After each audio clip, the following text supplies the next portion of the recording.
Welcome to What the World Needs Now with hosts Tom Whisinnand and Josh Monroe. We hope you're able to leave feeling encouraged and ready for another day of changing lives in the field of education as we speak with inspirational teachers from across the nation and world about what keeps their spark lit. In this episode, Brandy Buscher from North Platte Public Schools and Andy Marinkovich, along with Sally Nellson Barrett of Nebraska Loves Public Schools, share how they teamed up to create the film The Mind Inside Episode 3, a film that explores mental health in public schools. Without any further ado, Brandy, Andy, and Sally. All right, well, thank you so much for being here with us tonight, Brandy, Andy, and Sally. If you could just take a second and introduce yourselves to our listeners. Who are you, where are you from, and what's your role in education? And Brandy, if you'd start us. Sure. So I'm Brandy Buscher. I'm Student Services Coordinator, or Student Services Director. I always forget to say that. My boss gets mad at me when I do that, but for North Platte Public Schools. So I've been there for about 14 years, working in different disciplines within the school. And I'm Sally Nellson Barrett, and I'm the founder of Nebraska Loves Public Schools. And I am the director of most of our films, editor, interviewer, and co-director with Andy on the whole Mind Inside series. And my name is Andy Marinkovich. I am a proud public schools graduate here from Omaha, Nebraska.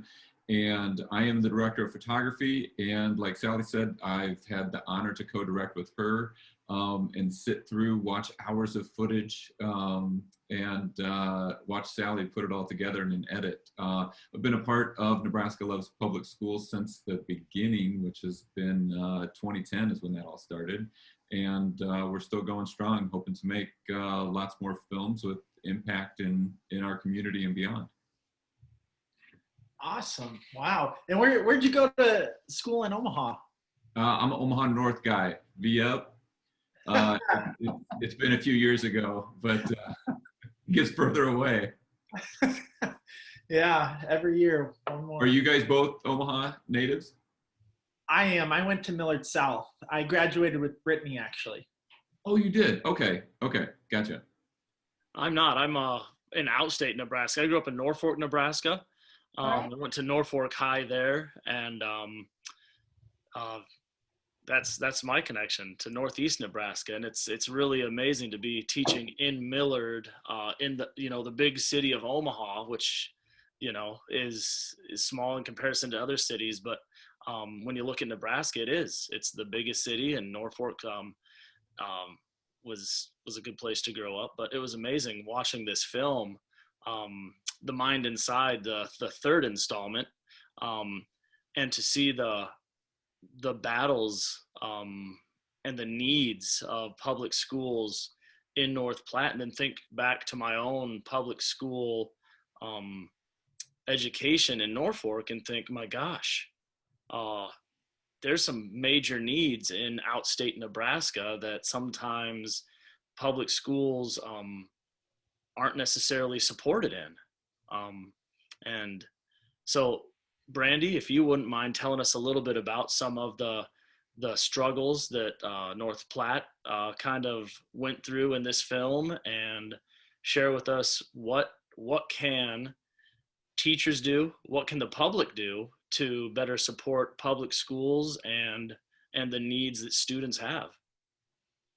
Yeah, well, I think our needs aren't much different than other schools, but I think where we're located makes us kind of sometimes have a lack of those services. So I think all schools are in need of mental health services. I think all schools have kids that are suffering with food insecurity, and all the things that we tackled happen everywhere. Some of the issues in North Platte is just that lack of resources and lack of services for kids, which is a real struggle for us. And like our county attorney, Rebecca Harlan, said, we sometimes feel like we're lucky because we actually have some counselors that people can see, whereas people that live north of us really don't. So yeah, so accessibility to services would be number one, and that's just tough. It's tough to get people to want to come out here. We are kind of far away, and you know, not everybody sees the beauty in living out here like my husband and I did. You know, we were in Omaha and chose to come back here to raise our family, but you don't always see that sometimes with professionals, so we sometimes struggle to have those services. But the thing about North Platte that I like is we're also resourceful, and we're also really good at looking at a problem and saying, how can we fix this? And that's some of the things we worked on through the film too, is making our own solutions for some of the problems. And one of those being food insecurity. And Andy and Sally, what is it that drew you out to North Platte? Well, first of all was Joanne Lundgren, who is a board member for the North Platte Public Schools. She wouldn't stop reaching out to us. So we finally said, okay, and got on the phone with Dr. Hansen, and it seemed like it was a good place to look. And we'd also, honestly, we'd heard a quote that someone said, it's not the school's responsibility to handle mental health, it's the family's responsibility. And it seemed like there was so much that, well, we know from Millard, we know from all the episodes that we've done, that the schools are opening their arms wider and wider and wider to handle these issues that society is not stepping up to. So given the meth epidemic in North Platte, we wanted to go out and see what it looked like there, what mental health and what those, what that addiction brought to the picture. And I think I anticipated that, you know, it's really easy to judge parents, right? And it's, no school wants to point fingers at parents. But once we got out there and really heard the stories, I think everyone's doing the best they can. And when we talk about resources, it's not just resources for the kids, but if you're a parent who is addicted to meth and you want to make a change in your life, it's nearly impossible to do that, right? Because there aren't treatment facilities in North Platte, right, Brandy? You'd have to go far away, then who's going to take care of your kids? So it just seemed like there was kind of the perfect storm of issues, and they were willing to let us follow. So.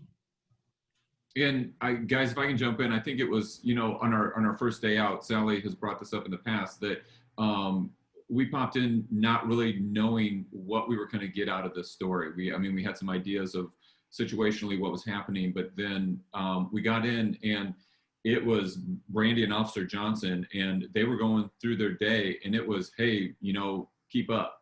And we didn't want to slow them down, but it was so, it just felt like it happened so naturally that they were able to keep going and doing what they were doing and kind of act as if we weren't there. So once we had a day under our belt, I remember the feeling of just thinking, yeah, this is going to work and this is going to be good. And, you know, not knowing what's going to come through the door, but thinking that, okay, we just got to be ready at any moment because anything could be a vital piece of the story. So let's just keep cameras on and try to capture as much as we can.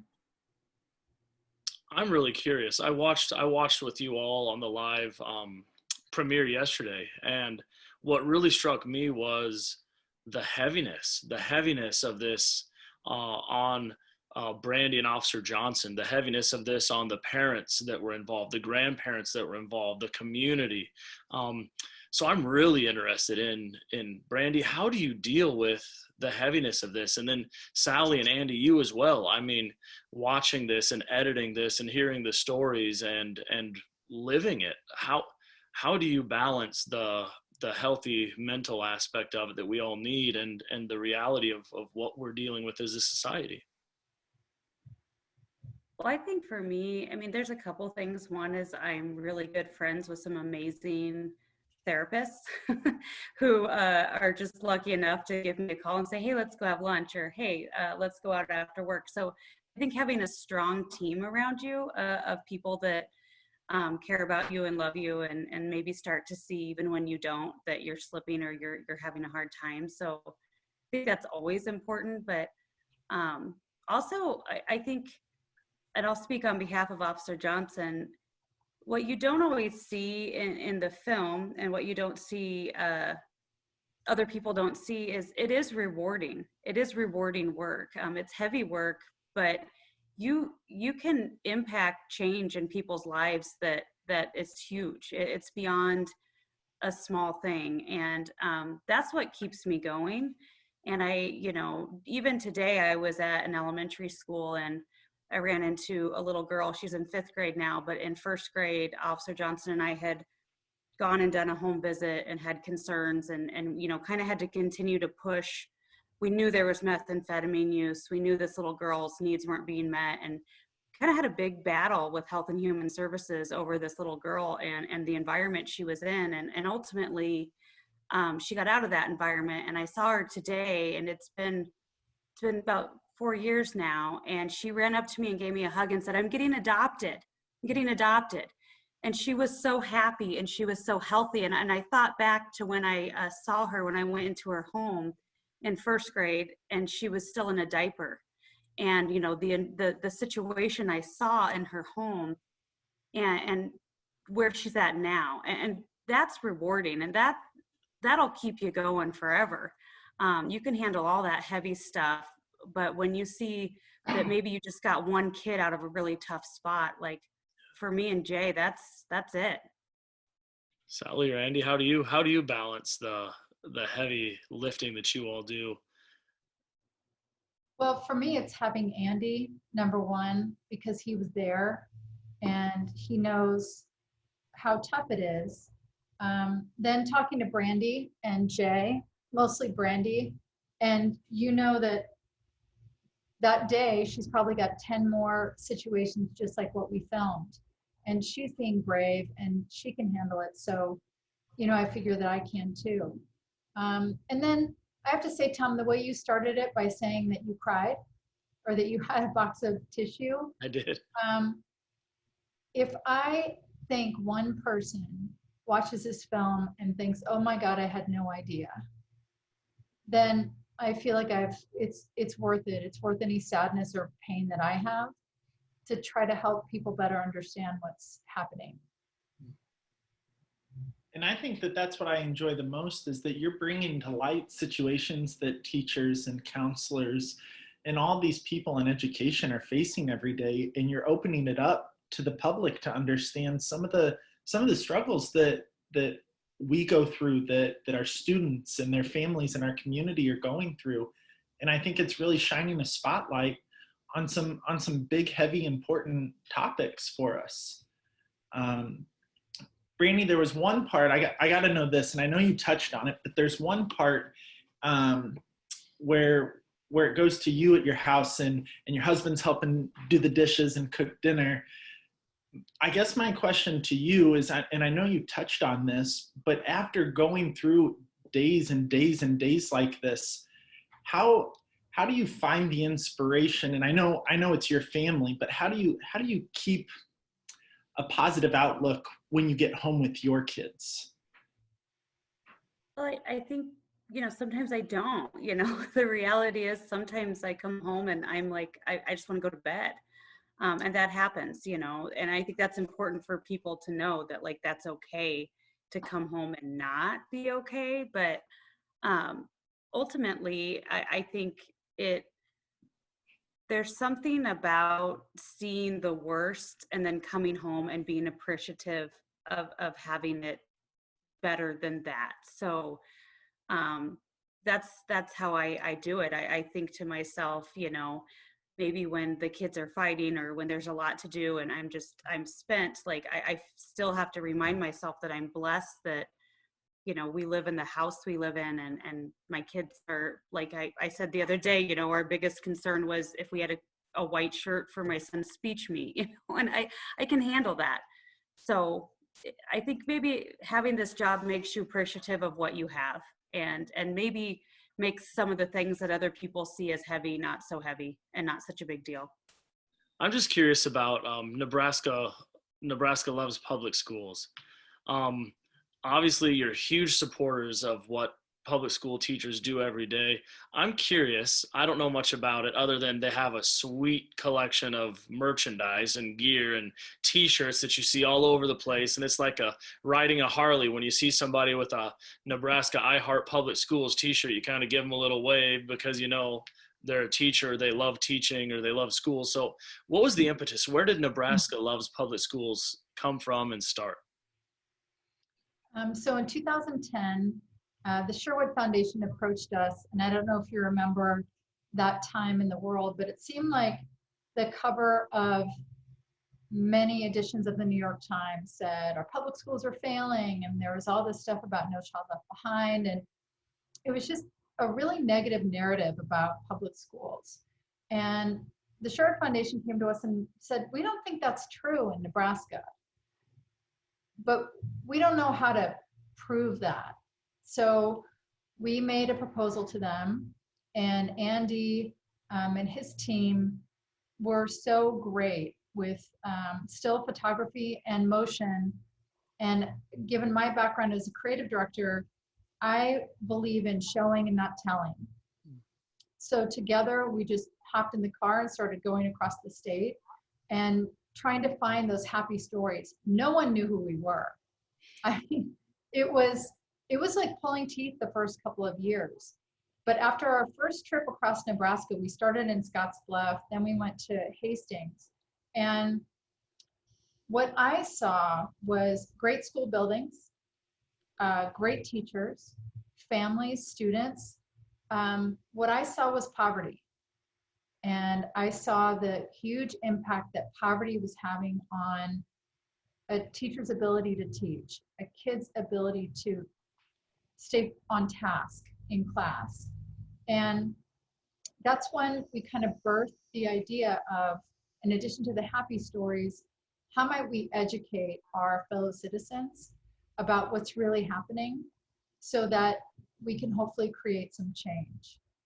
So that's kind of, the rest is history. We got a great team to do our marketing and social media and advertising, and people know who we are now, and that's been really nice because there's a trust built up, and we're able to, because of people like Andy who show up in just kindness and love, and people are so welcoming to us. So that's the story. Well, and Tom, if I can, in addition, one of the things that you brought up was the t-shirts. And this was Sally's brainchild back in the beginning. We wanted people to know that we were in the school for a purpose. And, with some of the, just around, start that over. There was, at the time, there's been this steady increase of school shootings and maybe people that weren't supposed to be in the building. And Sally had great awareness around that. So we didn't want anybody feeling uncomfortable with us in the building. So she had t-shirts made up for the crew. And then we would get comments from teachers like, oh, where can we get one of those? And I think there was a light that went off for Sally then that was like, oh, hey, this is a great extension. And it has been such a success that I think maybe people know more about the t-shirts sometimes than the films. But I think, Tom, like you said, when you see somebody in a t-shirt, I love public schools, or any of the merch, now that it's expanded, it opens the door for a conversation. And I think one of the things that Josh, you brought up is this is especially around this episode 3 of our mental health series. It's complicated and it's heavy, and that's not something that just comes up in day-to-day conversation, especially when we're not having chance encounters in this COVID world. So with the film out there, I think it mirrors what's happening with the t-shirts, where you give somebody an opportunity to bring up conversation of, oh, hey, are you a teacher? I see you're wearing that shirt. We hope that the film does the same thing, and it provides the space to have conversations around mental health, poverty, the issues that are weighing heavily on the schools. And it's not an easy jump into with anybody, even if you're coming from the maybe a similar viewpoint on it. But we hope that with more conversation, we'll start to see some change, and that, you know, people in Brandy's role, people in Officer Johnson's role start getting more support, and it's more bodies, it's more dollars, it's all those things that are needed, because it doesn't seem to necessarily be going in the right direction right now with that support. And Brandy, I'm curious on your end, what impact have you seen with COVID in regards to mental health in your community? Well, a huge impact. I think what we're seeing with mental health is we're still seeing mental health, but I'm seeing more profound mental health issues, because I think they went longer untreated, and because kids were isolated. So what we're seeing now are things like we've not really experienced before. I mean, we're seeing some really serious mental health issues with kids, and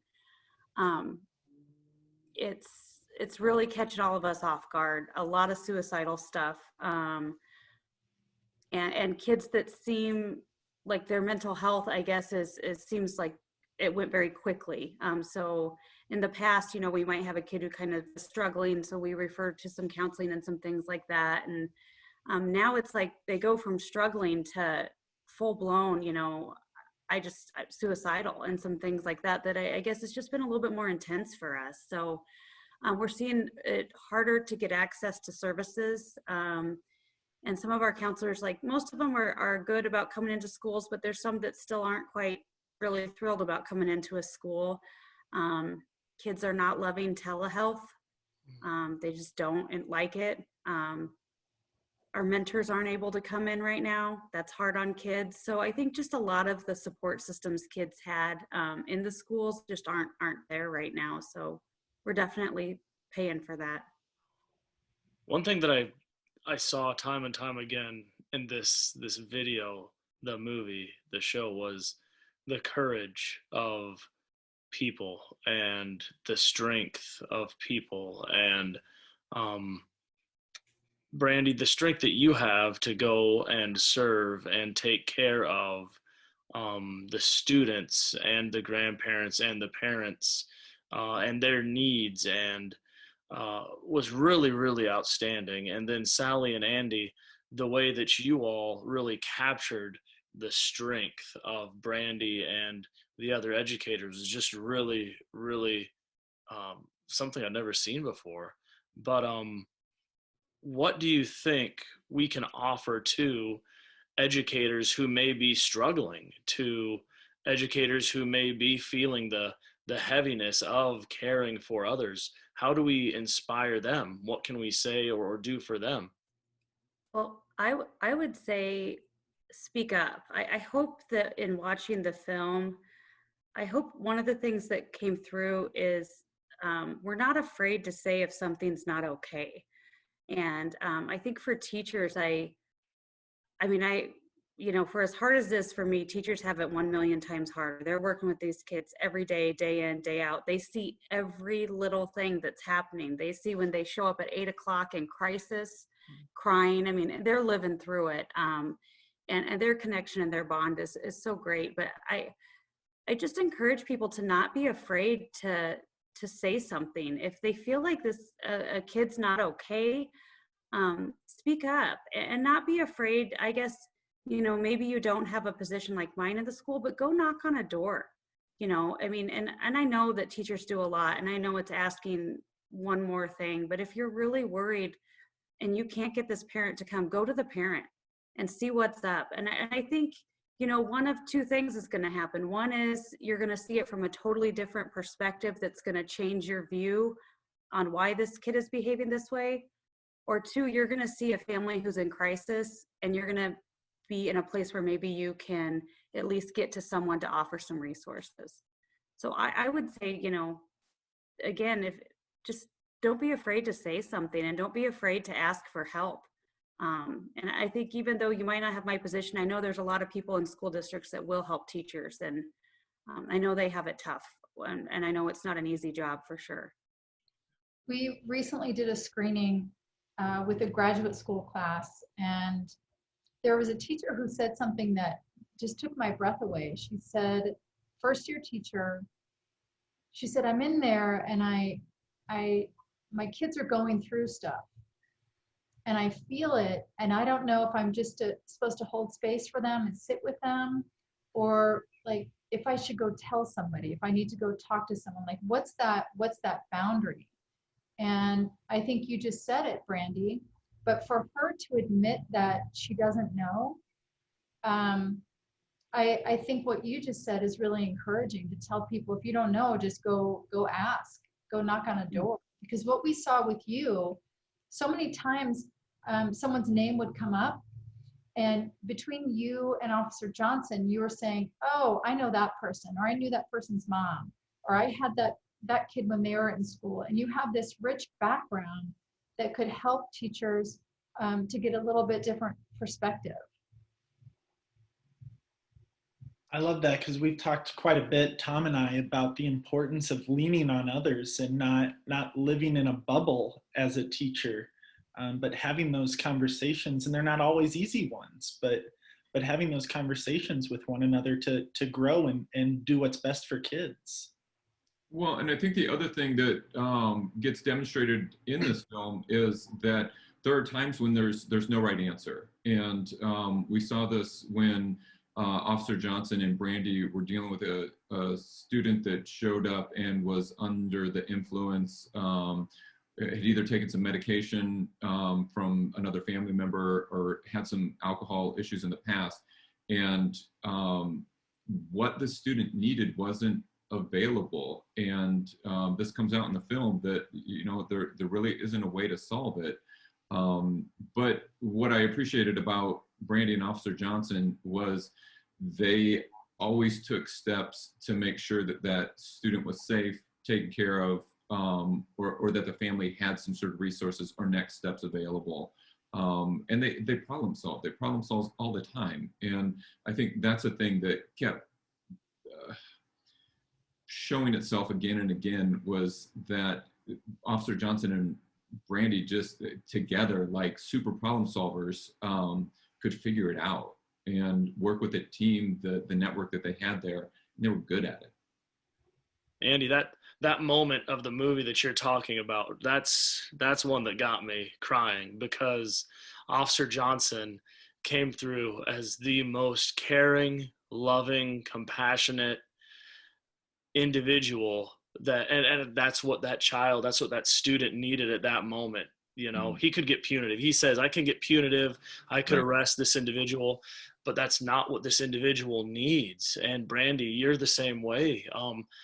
You give people what they need, and you do these things with great love, and it just comes through in spades in this film, and I'm sure even more so in person at your schools. But that was a moment when you know that educators that are great do things with great love and great compassion for their students. So that was just one of those moments that got me teared up.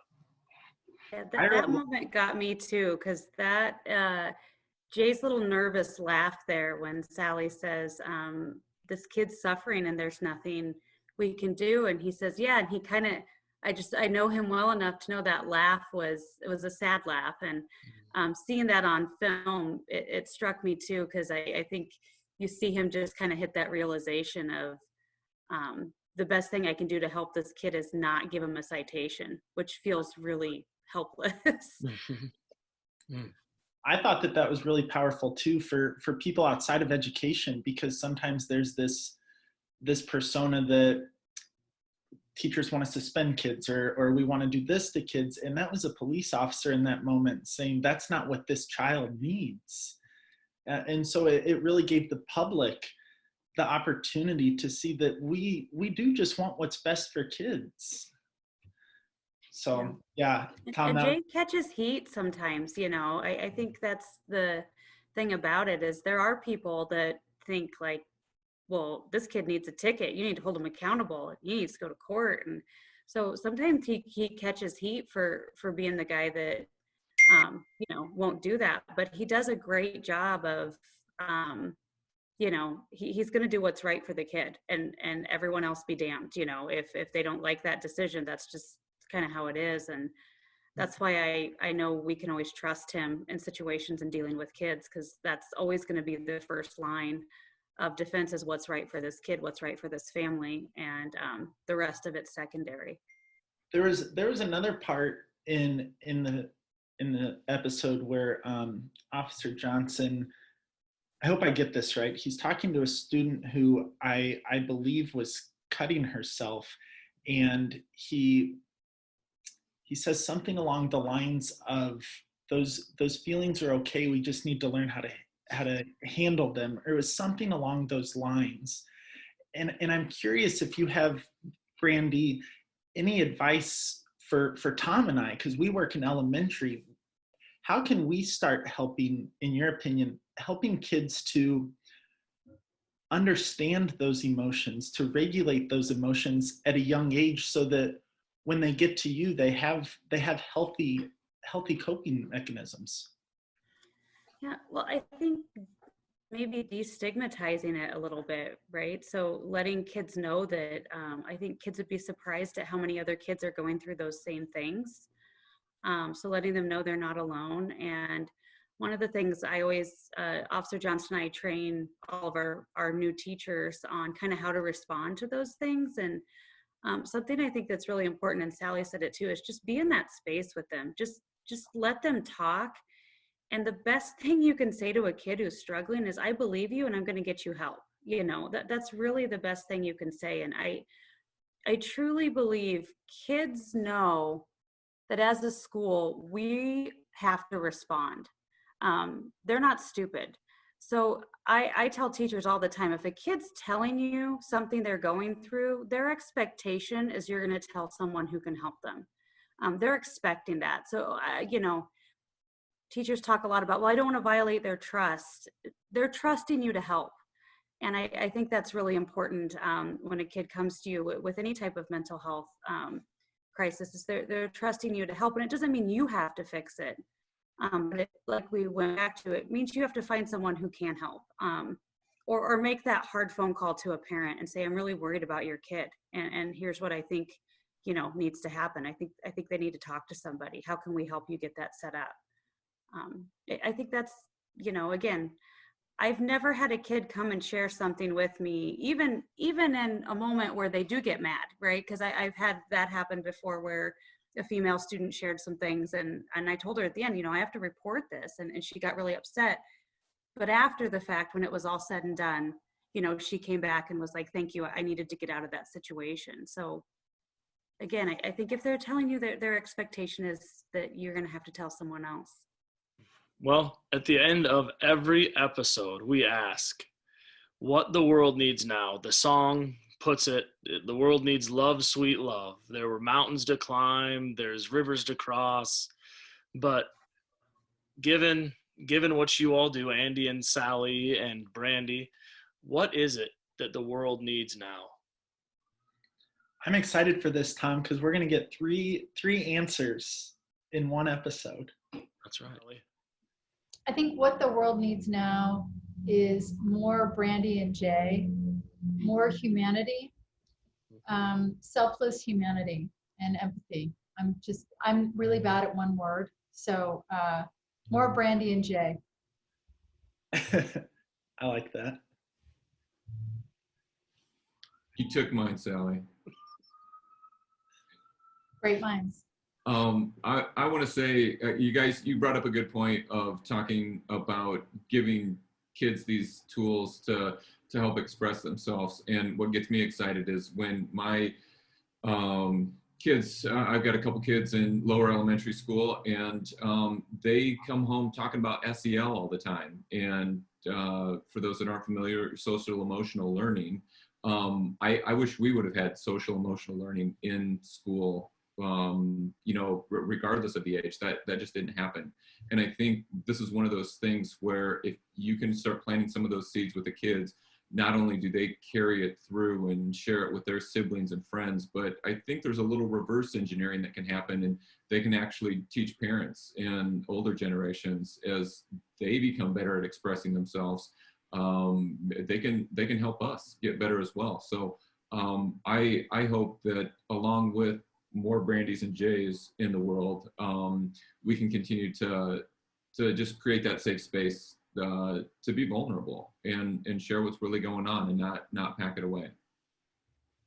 What I see, and living out in Western Nebraska and where we're at right now, I think what the world needs is acceptance. I think we just need to open our heart to kids and stop worrying about the rest, worrying about our own beliefs, our own bias, and just kind of be there for a kid when they need us, and let the rest go. Just open up our hearts and accept them. And I think it would be a much better place if that was happening more. I think that those are three great ingredients to an amazing world that we could, and I hope eventually we do live in. Sally, Brandy, Andy, thank you so much for joining us tonight. This was a lot of fun. We gotta dive into some really deep and full topics. So thank you for being with us. Thank you for being vulnerable and being open. Thank you so much for having us and for watching the film and for encouraging other people to watch the film. That's why we get up every day, is to try to make the world a little bit better by educating people. So thank you so much for having all of us. Ladies and gentlemen, that's our show. Thanks for tuning in this week. Hopefully you're ready for another week of changing lives. We're so thankful and appreciative that you took time to listen to our guests, Brandy, Andy, and Sally. We hope that as you head out, you remember that the biggest factor that plays into student success is you. Your love, your passion, your empathy, your dedication is exactly what the world needs now. Thank you for all you do. Have a good one.